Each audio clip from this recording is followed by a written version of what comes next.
vamos ler alguns textos da poderosa palavra do Senhor e creio que chegará ao conhecimento dos irmãos, o entendimento da poderosa palavra de Deus. Livro 1 Reis, capítulo 17. Eu quero ler com os irmãos do verso 1 até o verso de número 8. Quem achou, diga graças a Deus. Graças a Deus. Então Elias, o tisbita, dos moradores de Gileade, disse a Acabe: vive o Senhor Deus de Israel, perante cuja face estou, que nestes anos nem orvalho nem chuva haverá, senão segundo a minha palavra. Depois veio a ele a palavra do Senhor, dizendo: vai-te daqui e vira-te, ou retira-te para o oriente, esconde-te junto ao ribeiro de Querite, que está diante do Jordão, e há de ser que beberás do ribeiro, e eu tenho ordenado aos corvos que ali te sustentem. Foi, pois, e fez conforme a palavra do Senhor, porque foi e habitou junto ao ribeiro de Querite, que está diante do Jordão.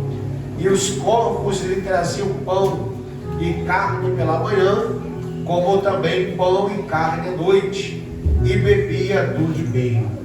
E sucedeu que, passados dias, o ribeiro se secou, porque não tinha havido chuva na terra. Versículo 8. Então veio a ele a palavra do Senhor, dizendo. Os irmãos podem se assentar. Muito obrigado pela sua atenção. Aleluia. Queridos, como eu disse para a igreja, esse texto é muito conhecido e vai falar de um dos servos mais conhecidos do Antigo Testamento, que é Elias. Elias vai aparecer dentro de um cenário muito crítico. Praticamente é um cenário de crise. E quando eu digo cenário de crise, Israel está vivendo esse estágio em 4 etapas. Primeiro, o cenário de crise é o cenário político, porque os irmãos bem sabem que aqui já nesse texto Israel está separado devido à desobediência de Salomão e também de seu filho Roboão. E por essa desobediência em não seguir os mandamentos do Senhor, o Senhor vai permitir que as tribos vão ser divididas, 10 para o lado norte e 2 para o lado sul. Praticamente o lado norte, que é Samaria, Israel, todos os reis que assentaram na cadeira, todos eles não fizeram a vontade do Todo-Poderoso. Inclusive no contexto, no texto que lemos, é um dos piores reis que vai sentar na cadeira de Israel, chamado rei Acabe.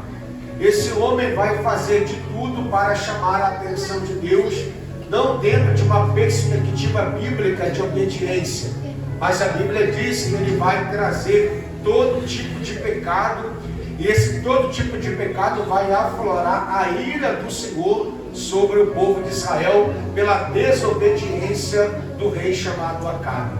Já que ele está desejoso em atrair a ira de Deus, a Bíblia diz que de todos os pecados, não só dos reis de Israel, mas dos seus pais, e de uma consequência de uma linhagem, praticamente todas elas que não fizeram a vontade do Senhor, a Bíblia diz que Acabe casa com uma mulher da descendência de Etibaal, que vai trazer todo tipo de adoração promíscua, de adoração a Deus na presença do Todo-Poderoso. Praticamente Israel está adorando a Deus durante o dia, e praticamente durante a noite Israel está adorando outro tipo de ídolos. Ou por que não dizer, Israel adora a Deus pela manhã, o Deus verdadeiro, mas Israel está adorando a Baal durante a noite. Israel também não só adora a Baal, mas adora a Astarote, adora todo tipo de deuses que na Mesopotâmia antiga o Senhor já havia proibido Israel não se contaminar com os povos daquela terra. Então, nesse cenário de crise política, Elias vai apresentar-se e vai dizer que neste tempo o Senhor não vai permitir chuva e nem orvalho sobre a terra. A crise também não é só política, a crise também é uma crise moral, Por que uma crise moral? Porque Israel não sabia distinguir o que era trevas da luz e luz das trevas. A crise também não é só moral, mas a crise também é uma crise econômica, pelo fato que Elias, quando vai profetizar que não vai haver chuva sobre a face da terra durante 3 anos e meio, os irmãos já podem imaginar na sua mente que a crise é existencial. Israel vai empobrecer muito, porque Israel, nesse tempo bíblico, trabalhava com a produtividade agrícola. Israel precisava do trigo, Israel precisava do vinho, Israel precisava também do azeite, não só disto, mas Israel precisava da produtividade agrícola para também ofertar ao Senhor e continuar o culto ao Todo-Poderoso. Mais do que importante, a crise política, moral e também econômica é a crise espiritual. A crise espiritual pelo fato que o povo não estava mais adorando ao Senhor, e o povo virou as costas para o Todo-Poderoso, estava dizendo que Baal agora é o Deus de Israel. Baal, na cultura da Mesopotâmia antiga, era considerado o Deus da fertilidade, o Deus da chuva, o Deus da prosperidade. Olha o pecado tamanho que Israel vai cometer e dizer que não é Deus, o Todo-Poderoso, que manda chuva. Então Elias aparece nesse cenário crítico e vai dizer que, segundo a sua palavra, não vai chover. Eu entendo que, segundo a sua palavra, que Elias profetiza, é claro que ele, como profeta, tem autoridade para profetizar, mas essa expressão bíblica, segundo a minha palavra, muitos teólogos, historiadores ou biblicistas vão concordar que, segundo essa expressão, minha palavra, Elias está profetizando a expressão de Deuteronômio capítulo 28. Porque Deuteronômio capítulo 28, se os irmãos chegarem em casa e ler com todo o cuidado, vai perceber que ali é dividido em 2 partes. A primeira parte é a parte da bênção, que Israel obedecer os seus mandamentos que o Senhor te ordena hoje e guardar os seus mandamentos. Israel não precisava correr atrás de bênçãos, mas as bênçãos correriam atrás do povo de Israel.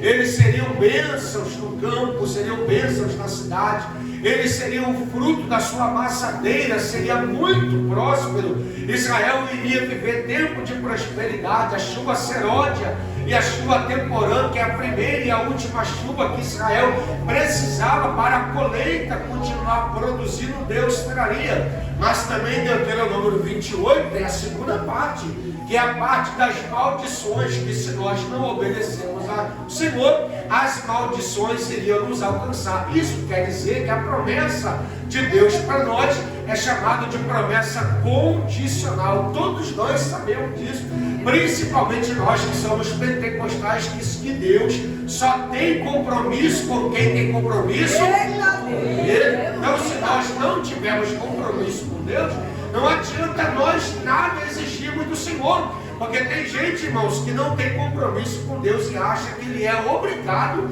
a pedir a Deus alguma coisa. É claro que Deus faz pela sua graça, pela sua infinita misericórdia, mas a promessa ela é condicional.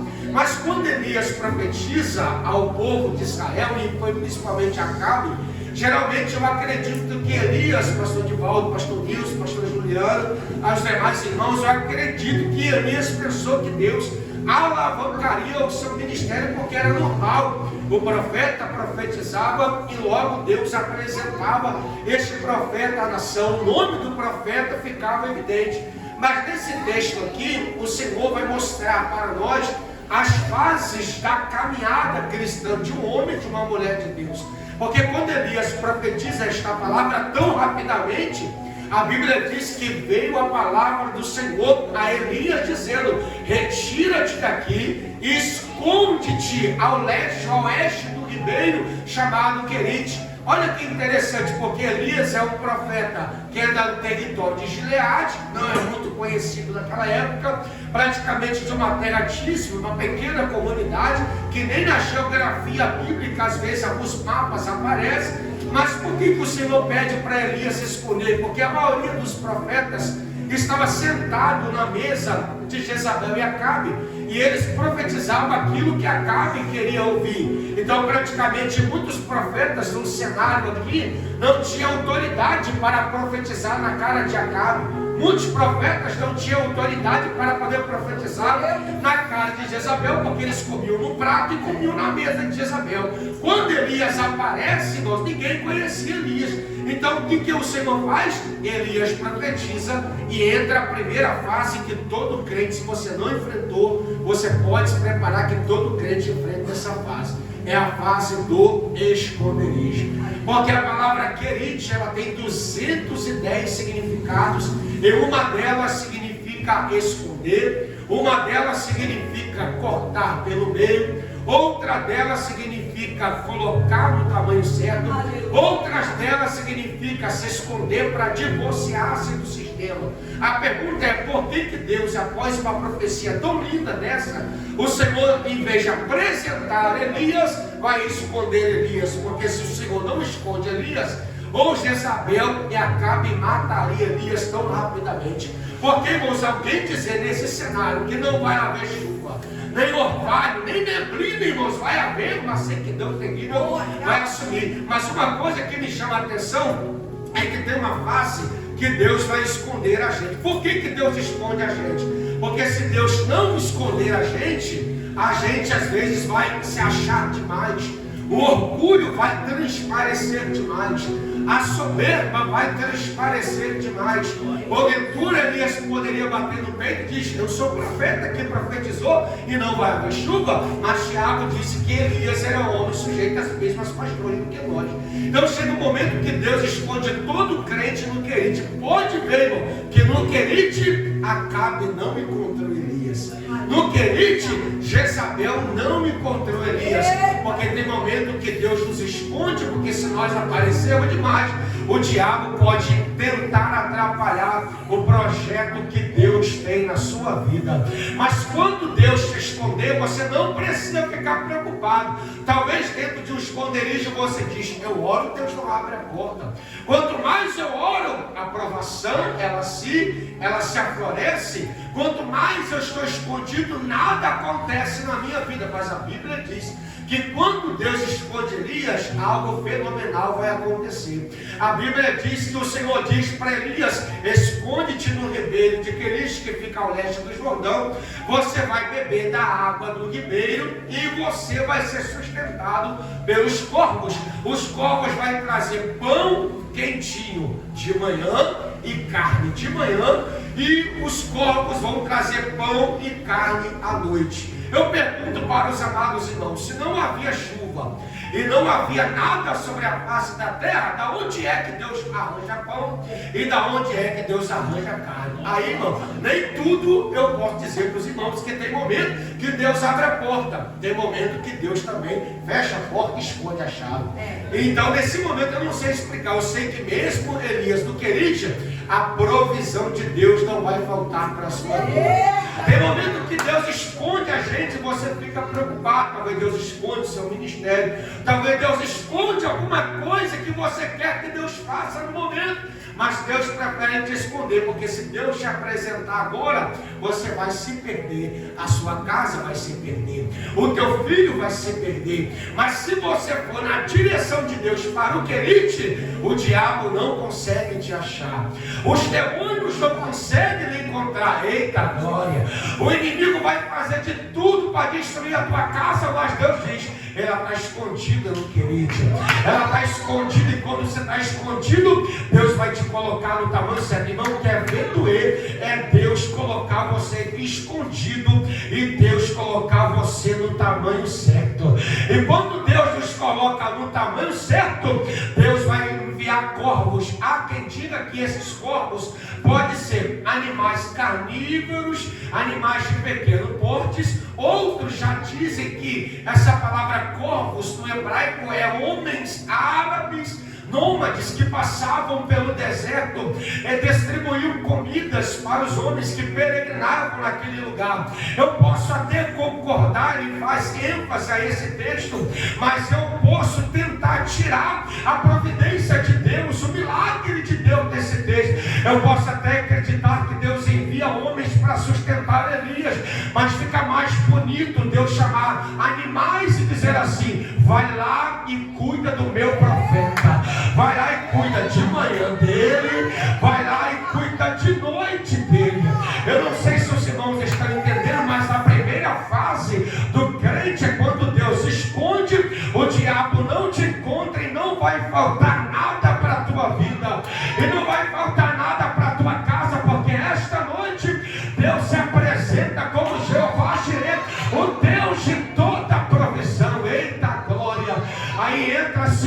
fase na vida de toda mulher e de todo homem de Deus. Por quê? Porque a Bíblia diz que quando Elias estava no Querite, quando Deus coloca Elias no tamanho certo, a Bíblia diz que o ribeiro se secou. Eu não sou muito disso, mas olha para o teu irmão, diga assim para ele e para ela, diga: além de Deus responder, tem horas que Deus faz o ribeiro se secar. Não, está muito fraco para uma igreja tão viva. Diga assim: quando Deus te colocar no tamanho certo, está muito fraco. Diga: quando Deus te colocar no tamanho certo, Ele vai fazer o ribeiro se secar. Eita, e você me pergunta: mas irmão Sandro, por que é que Deus faz o ribeiro se secar? Porque se o ribeiro não se secar, você não sai daí. Se o ribeiro não se secar, você vai acostumar com pão e carne de manhã e pão e carne à noite. Por que Deus faz o ribeiro se secar? Porque Deus não aceita crente no banco por muito tempo. Deus não aceita crente parado por muito tempo. Talvez tenha alguém aqui hoje passando prova, porque tem ministério, tem palavra, tem pregação, tem louvor, mas você porventura abandonou por causa da luta. Talvez você desistiu por causa da provação. Talvez você abandonou por causa de uma decepção, e você diz: eu não canto mais, não prego mais. E toda vez que o pastor me der a oportunidade, eu faço não com a mão. Irmãos, não faça isso. É por isso que Deus faz o ribeiro se secar. Todo dia Elias tinha água fresca, pão fresco e carne fresca. E por que é que Deus faz ribeiro se secar? Porque profeta não pode ficar muito tempo no mesmo lugar. Aí quando o ribeiro se seca, você diz: Deus é covarde. Não, a Bíblia diz: e veio a palavra do Senhor a Elias, ele diz: levanta-te. Olha que coisa interessante. Primeiro, Deus esconde. Segundo, Deus levanta. Por que é que Deus levanta? Porque lá em Sarepta, perto do Querite, quase 50 quilômetros, o Senhor diz: ali tem uma mulher viúva, eu já ordenei a ela que te sustente. O pão pode até cessar, o ribeiro pode até secar, mas Deus já liberou a palavra no coração de alguém. E talvez você não imagina quem é essa pessoa. E o que é que você tem que fazer? Levantar. Porque Deus não aceita crente parado. Deus está cansado de crente desanimado. Deus está cansado de crente no anonimato. Deus quer que você apareça, meu filho. Deus quer que você arregaça as mangas e faça obra. Eita glória! Ou vai precisar Deus mandar uma tempestade, igual fez com Jonas, e diz: vai lá, capitão, vai no fundo do porão e acorda aquele profeta fujão e dormioco. Eita glória, que está colocando a embarcação de alguém em perigo. E Deus me trouxe aqui para dizer para alguém: eu não quero você mais prostrado, viu? Eu não quero você mais chorando pelos cantos. Eu quero que você levante, Elias, porque lá em Sarepta tem alguém que precisa de uma palavra. Para quê? Porque a farinha não pode acabar. Nossa, irmão, estou sentindo a glória de Deus aqui. Eu não sei se vai dar para dar glória, mas já parou para analisar que toda vez que o ribeiro se seca, é a hora que Deus mais vai usar a gente. Eita glória, já parou para analisar que quando a prova chega, é a hora que Deus mais vai usar a gente. Eita glória, já parou para analisar, irmão, que quando você vai pegar a azeitona, ela é um preço, mas quando a azeitona passa pelo processo que ela é amassada, moída, a pedra aproxima e faz o processo do esmagamento, o processo do azeite é outro. Chega no supermercado hoje, chega: moça, eu quero um pacote de azeitona. É um preço, mas se você for comprar um azeite, aí já é outro preço. É Deus dizendo: eu te escondo primeiro, para depois te levantar. É Deus dizendo para alguém: esta noite eu estou te levantando. O ribeiro até se secou, mas você está de pé para profetizar sobre a vida de alguém. Será que tem alguém mão para levantar e boca para dar glória? Eita, irmão, só fiquei 4 meses impossibilitado. O que eu mais ouvi foi o diabo dizendo: acabou para ti, acabou para tua casa, acabou para tua família. Mas alguém me disse: você vai voltar mais forte. Deus te colocou no Querite, mas quando te levantar,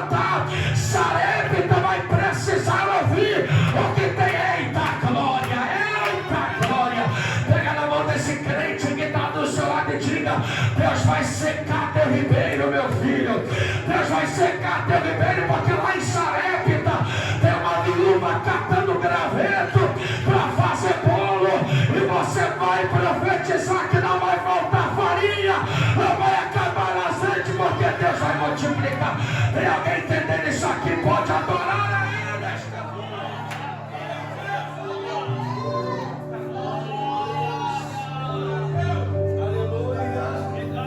Aleluia. Primeiro, esconde-te. Segundo, levanta-te. Eita glória. A palavra é simples, mas é objetivo. Eu sinto dizer para alguém esta noite que Deus quer que você se levante. Não dá para você mais ficar estático.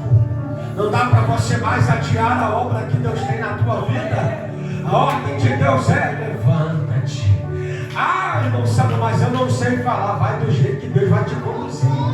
Irmão Santo, eu não tenho muita leitura. Quem diz que precisa ter muita coisa para Deus fazer? Então agora, se você tiver um pouquinho e colocar na mão da pessoa certa, eita glória, Jesus vai multiplicar o que para você é pequeno. Você só precisa obedecer a ordem de Deus, que é: levanta-te. Tem gente que desanimou, tem gente que parou de vez, tem gente que o pastor conta, irmão. Tem gente que você olha, pastora Juliana, para a cara da pessoa e diz: ela tem tudo para dar certo, ele tem tudo, mas prefere ser um problema do que ser uma bênção. É por isso que Deus secou o ribeiro de Elias, porque se não secasse, a história só pararia no capítulo 17. Mas como a história precisa continuar e alguém precisa ouvir a palavra, você precisa se levantar. Eita glória, eu não sei se vai dar para dar glória a Deus aqui, mas eu quero te liberar esta palavra, né? É tempo de você se levantar, é tempo da minha irmã você se florescer. Eita glória, repreenda esse desânimo, sai dessa depressão, sai dessa ansiedade. Eita glória, eita Deus amado, eu não sei se vai dar para dar glória a Deus, mas eu vou liberar a palavra. Se arrume, minha irmã, fica bonita, fica cheirosa, arruma esse cabelo. Eita, passa aquela maquiagem, claro, com moldagem, com equilíbrio. Eita glória, faz uma academia, fica fit, fica bonita. Eita glória, feia que água. Eita glória, ele perdeu o acesso à eternidade. Ele não tinha a chave da casa dele que ele perdeu. Eita glória, não tem mais agora para tudo tem jeito, mulher, para tudo tem jeito. E homem, se arruma direito, compra aquele perfume gostoso, aquele perfume cheirando, se bota uma roupa legal, bota um sapato maneiro, rapaz. Eita glória, é tempo de se levantar. A igreja precisa se levantar, a igreja precisa se levantar. Oh glória, talvez o que eu vou dizer aqui vai te checar, vai te chocar, mas tem crente vivendo pior do que ímpio, irmão. Tem ímpio que está alegre, com o rosto formoso, vivendo bem, semblante bonito, e tem crente que serve o Deus certo, o Deus Todo-Poderoso, e tá com a cara amarrada, parecendo um xerife. Eita glória, tá com a cara fechada, daquele glória a Deus que Jesus gosta. Vai trabalhar alegre, sorria. Tem alguém que precisa de você, tem alguém que passa problema maior do que você, meu irmão. Tem alguém que passa luta maior do que você. Eita glória, eu sinto uma autoridade para dizer para alguém esta noite na tempo, a ordem é: levanta-te, levanta-te, levanta-te.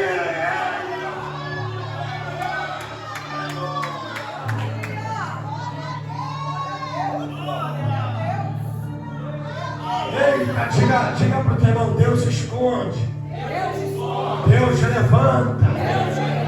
Diga agora: Deus vai apresentar. Olha para mim, por favor, no capítulo 18, após Sarepta, que significa dar brilho, fundição, colocar no lugar certo, estabelecer propósitos, o Senhor diz para Elias: apresenta-te agora a Acabe. Obadias, que era um dos servos de Acabe, estava doido para procurar Elias pela ordem de Acabe. E o Senhor diz para Elias: apresenta agora a Acabe. Nesse apresentar para Acabe, Elias estava preparado para um grande desafio. Qual era o desafio, irmãos? O desafio do Monte Carmelo. O Monte Carmelo tinha 400 profetas e 450 profetas de Acera.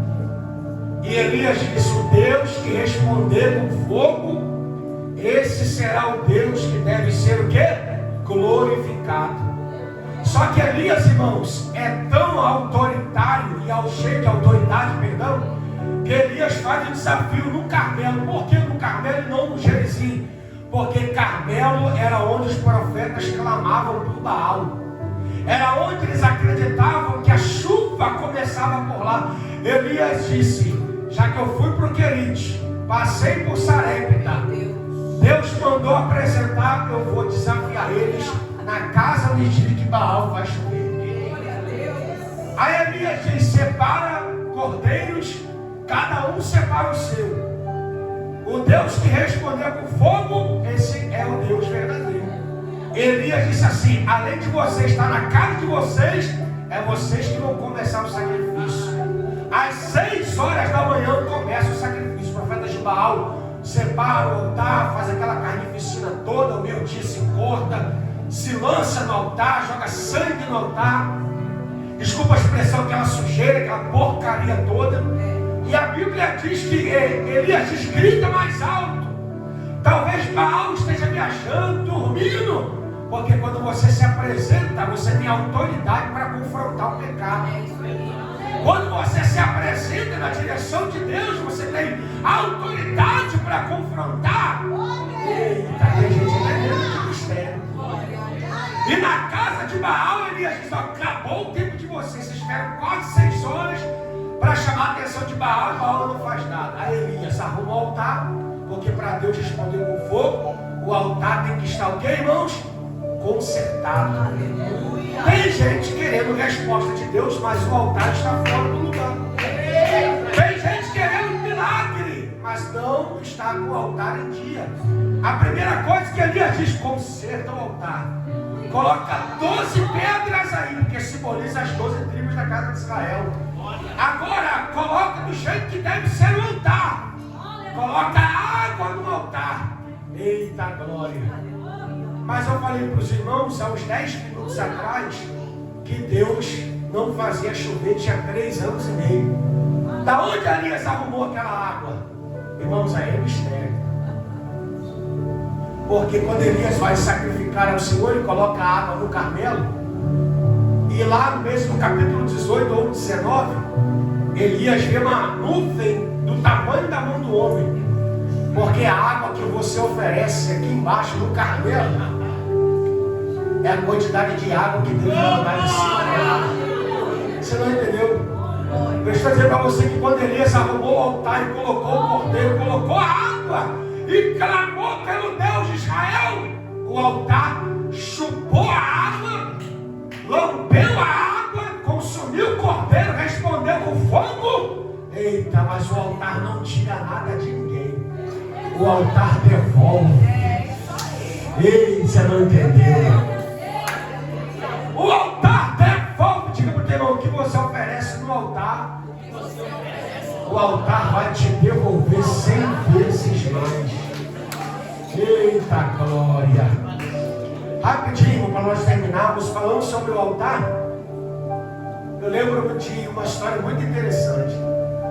E essa história me cativa porque eu acho que Deus fez isso para chamar a atenção desse homem quando ele sai do altar há muito tempo.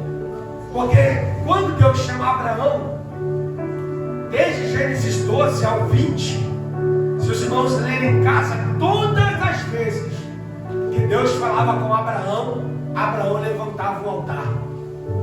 Mas depois que Isaac nasceu, meu irmão, depois que a promessa chegou na mão de Abraão, o texto diz: e Abraão fez um grande banquete para os seus criados para comemorar que o menino foi desmamado.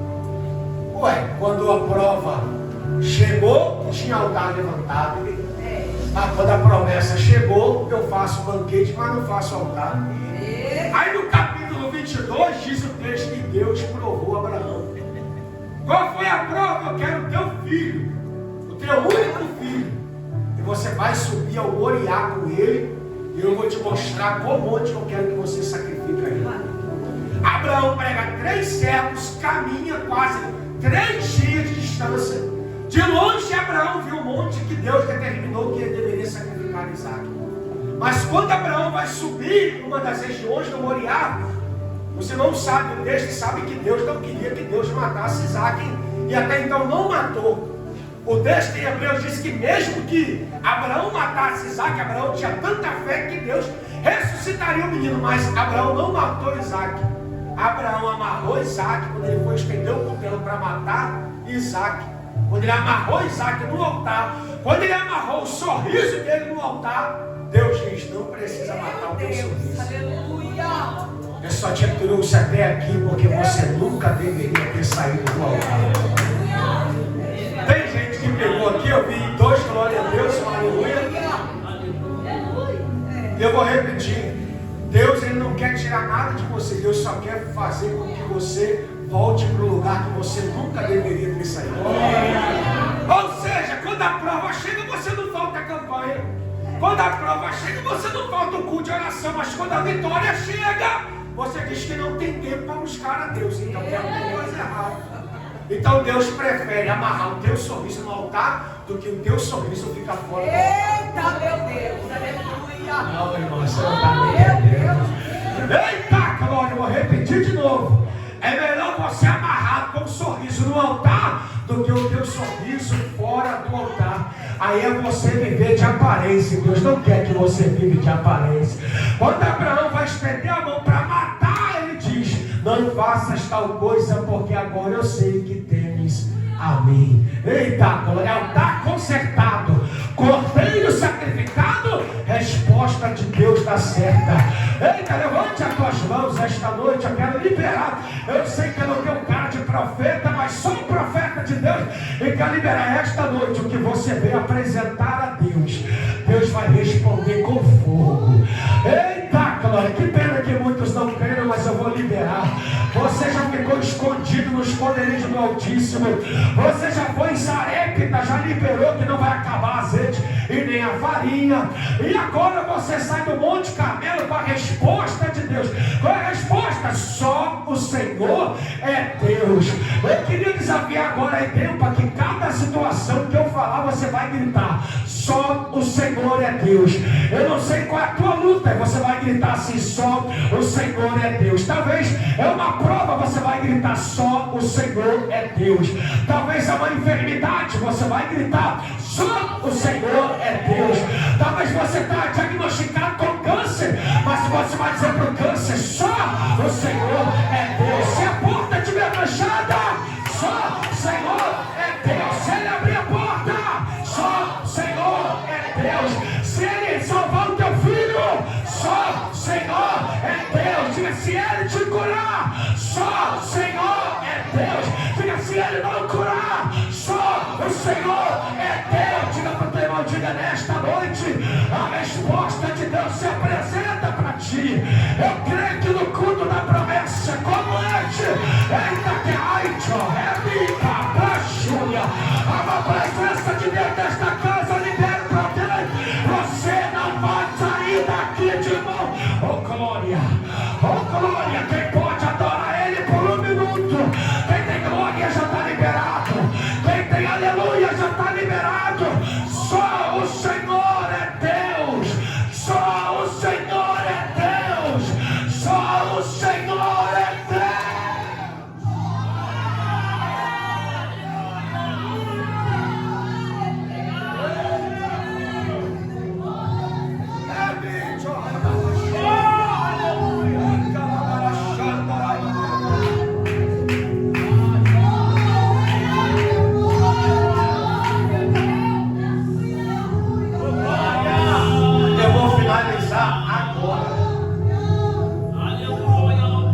O homem que contemplou fogo recebeu uma carta de ameaça de Jezabel dizendo: escapa-te por tua vida, porque Elias tinha matado os profetas.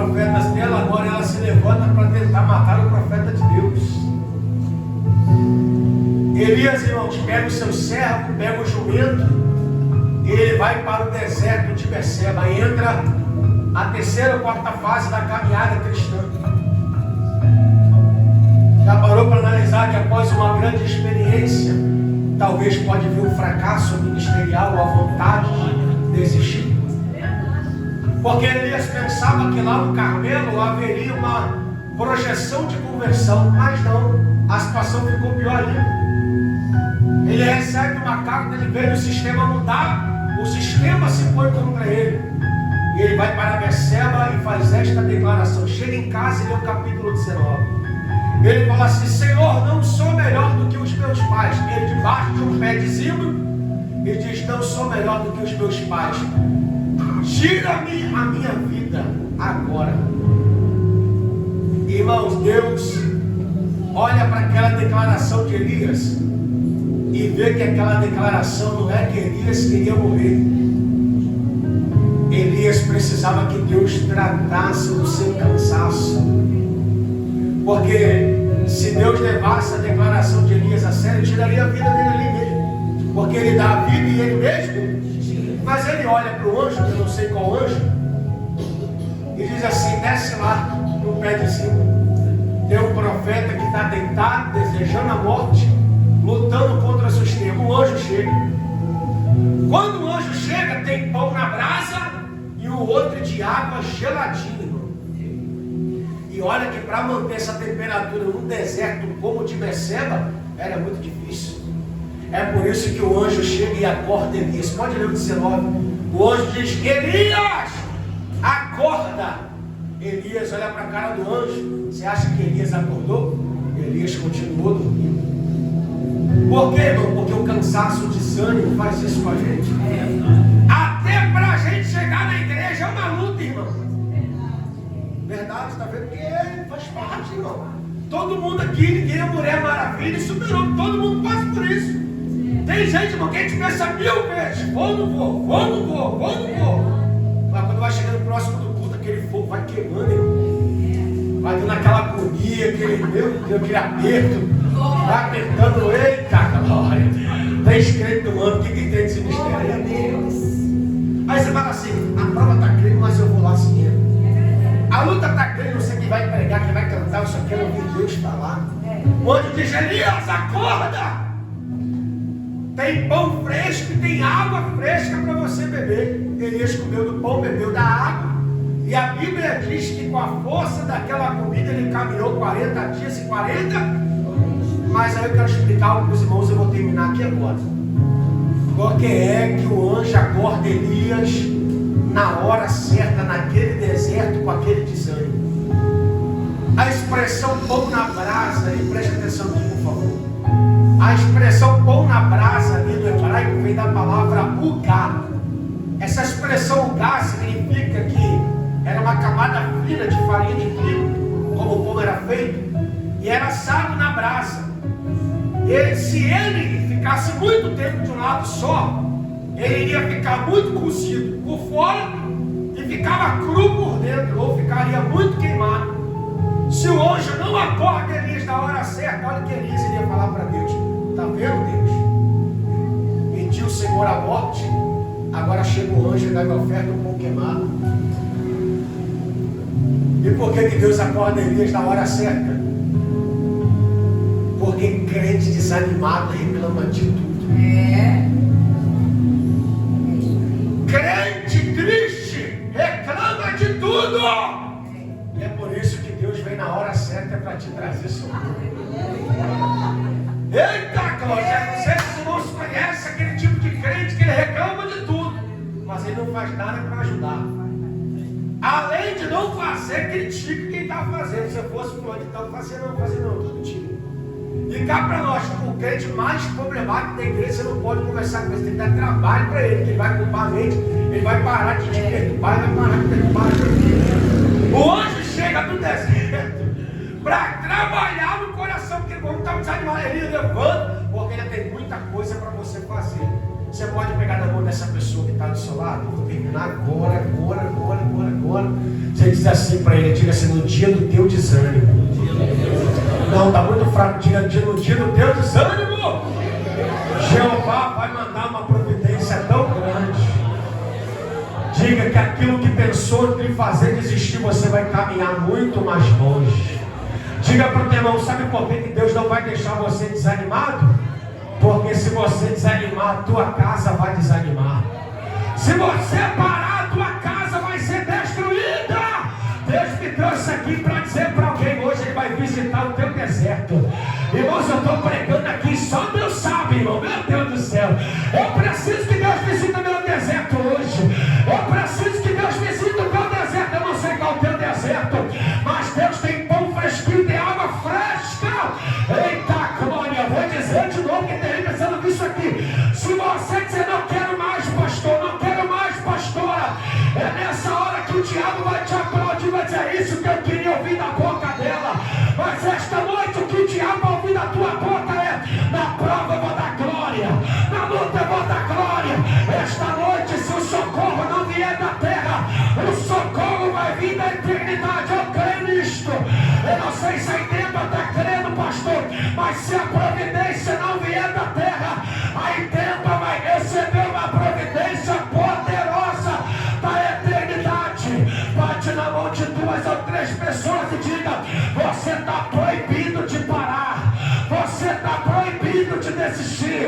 Não adianta tomar remédio para se matar, que Deus não vai te matar.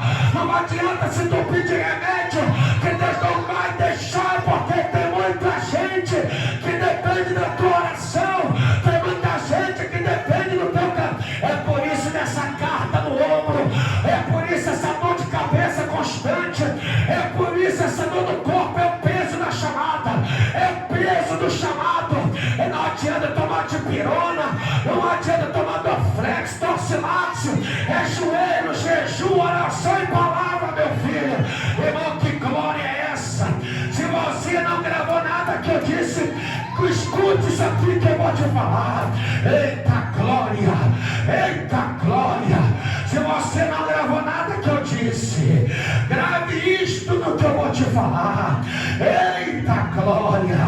Quem carrega o chamado, aleluia, grave isso. Quem carrega o chamado precisa entender que às vezes a dor será um preço, mas a presença de Deus é a recompensa. Eu vou dizer de novo para você na glória: quem carrega o chamado precisa entender que às vezes a dor vai ser o preço. Aí você diz: meu Deus, que dor é essa? Que dor no peito é esse? Parece que eu vou infartar. Mas aí a graça vem e diz: o meu poder se aperfeiçoa. Ai, meu Pai, o meu poder se aperfeiçoa. O meu poder se aperfeiçoa na tua fraqueza. Eu vou mais longe. Eu não sei quem passa por isso. Quando você deita para dormir, o sono não vem. Não adianta tomar clonazepam, não adianta tomar taxa preta, meu filho. Não adianta tomar melatonina, não adianta tomar remédio. É Deus te chamando para madrugada. É Deus te chamando. Glória, quem está entendendo isso? Quem está entendendo isso? Receba o renovo, receba a presença, receba poder, receba refrigério. Calma, Elias, calma, Elias. O Senhor está vindo no teu deserto para te consolar. Quem está entendendo isto? Levante as tuas mãos lá em cima e dá o maior grito de glória que você já deu. Esta noite eu agradeço a minha oportunidade.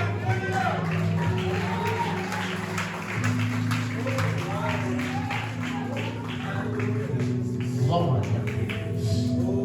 Aleluia. Quantos receberam aí da parte de Deus? Meu Jesus, que Deus abençoe grandemente